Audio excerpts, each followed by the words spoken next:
After a quick lunch break, we've reached the point where we try to not get in the mini doghouse by using our wife's pillows, by lowering our engine base down on them, because we need something to protect the engine as we connect our axle to our engine. Ooh, easy killer. All right, so then I got a 22mm socket with a drill, pop, pop, hit that trigger finger. And then I got a 21mm socket on this side, and that's for our bolts. So go ahead and get our locking nut off out of the way. Slide in our bolts. Then we grab our axle.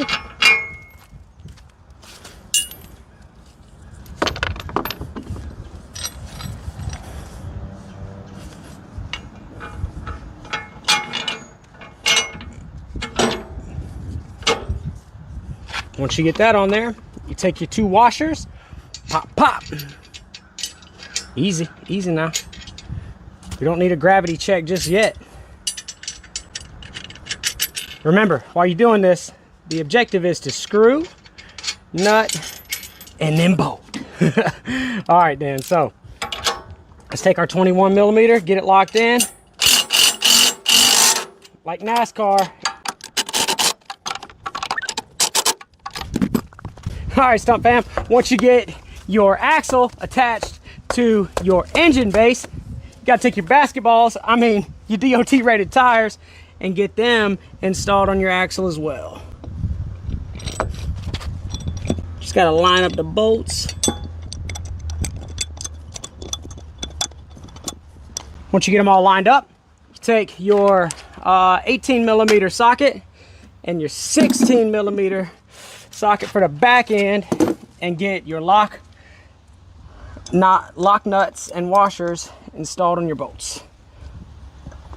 As always, you want to get your lock nuts started before you use any type of drill, because you don't want to strip anything out.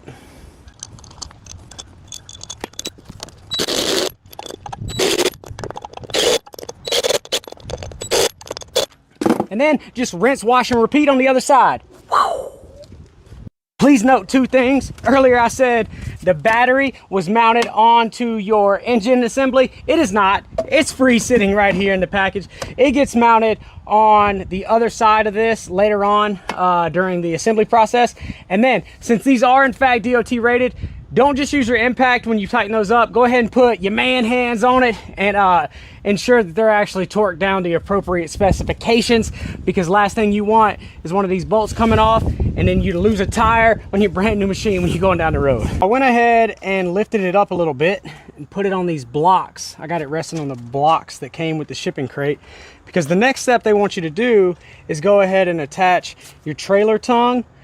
And they want you to do that by lifting it up. So I was gonna use the BX23S to do that, but what I'm gonna do, just to take a little bit of pressure off the BX23S, is I'm gonna go ahead and install this chute on this end right here to where I have a little bit of counterweight, and then my backhoe attachment on the BX23S doesn't have to lift as much. All right, so I can tell you right now, the reason they want you to wait till later to install this thing is because it's built a little different.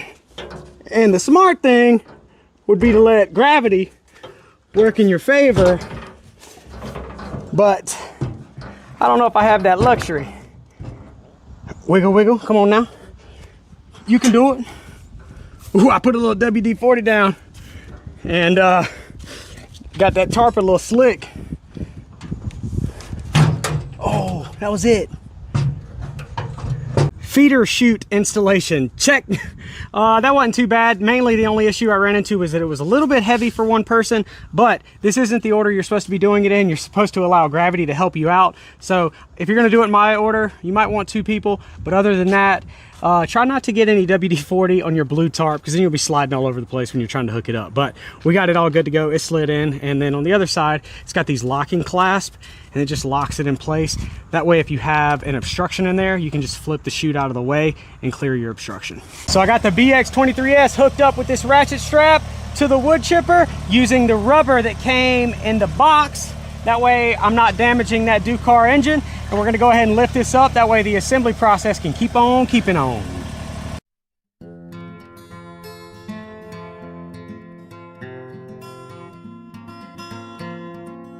The next thing you want to do is go ahead and get your tow bar guiding wheel bracket hooked up. And to do so, you need to take a 17mm socket and loosen up these bolts here that hold your wheel in, or your cutting wheel. That way the factory clearances will give you a little bit more wiggle room to get this all cinched up in here. And then you got 8 bolts with lock washers and flat washers with an 18mm socket on each side. Well, 4 on each side. And you'll get them all cinched in, and then you'll tighten back down your 17mm bolts on either side as well. Remember, get everything started before gravity still works, we're still on Earth. Get everything started before you use your drill, because you don't want to strip anything out.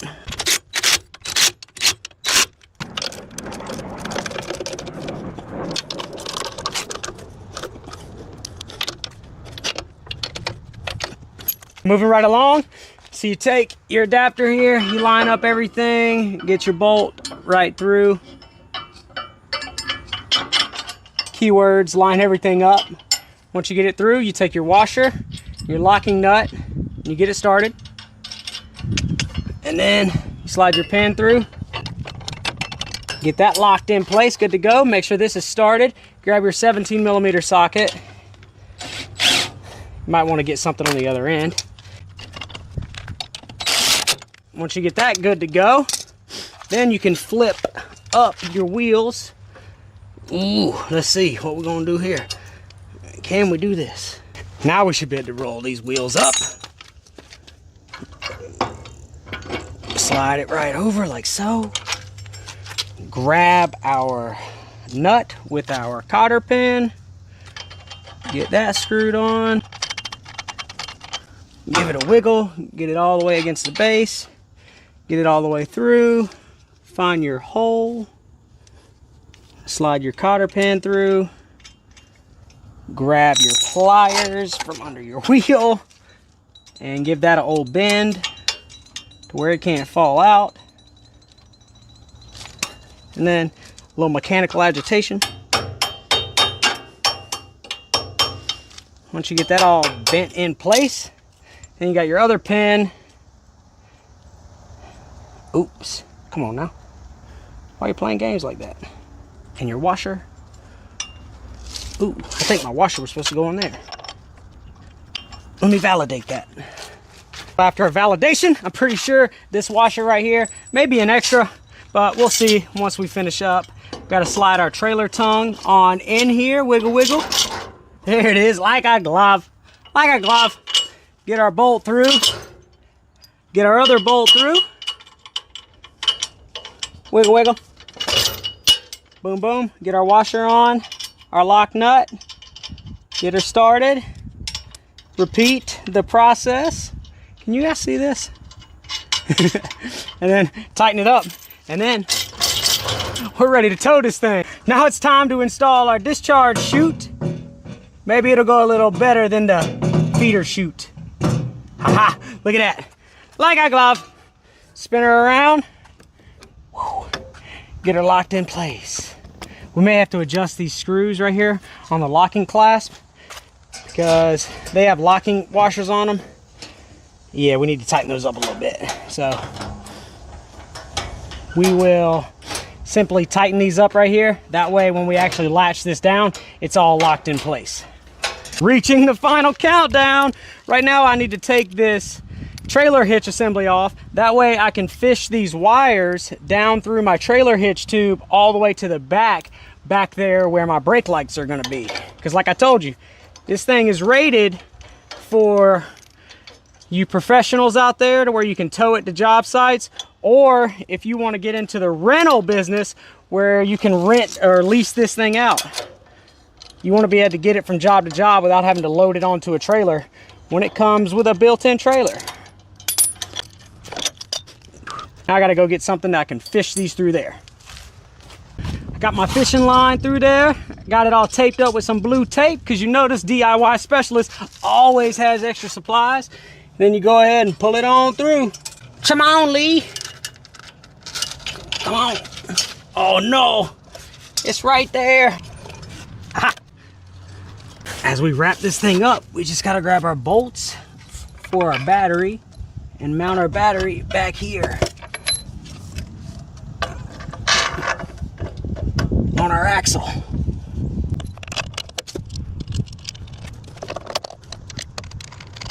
And we tighten that down, but we have our wires right here. We just fit them through here like so. Once you get those fit through, you got a Phillips head and a Phillips head, and you can cinch them down. Boom, boom, easy day. I believe we've reached our second to last step, and all we got to do now is slide on our brake lights onto our rear axle, use our remaining 2 bolts, get everything lined up so where they can drop in place, like so. Get your other bolt, slide it in. Come on now.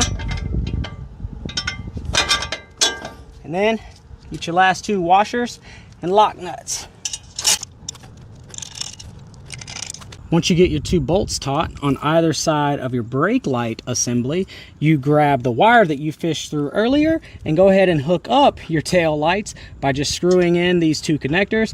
And I wrap the wire around this angle iron right here, or this square tubing. That way it's all out of the way and it's not gonna get caught up in the tires. Pretty easy. And now the final true assembly step is you go ahead and get all your emergency stop switches clicked up. This is highly technical and oh boy, so difficult. I'm just kidding. This is super easy. As long as you line them up right. All done.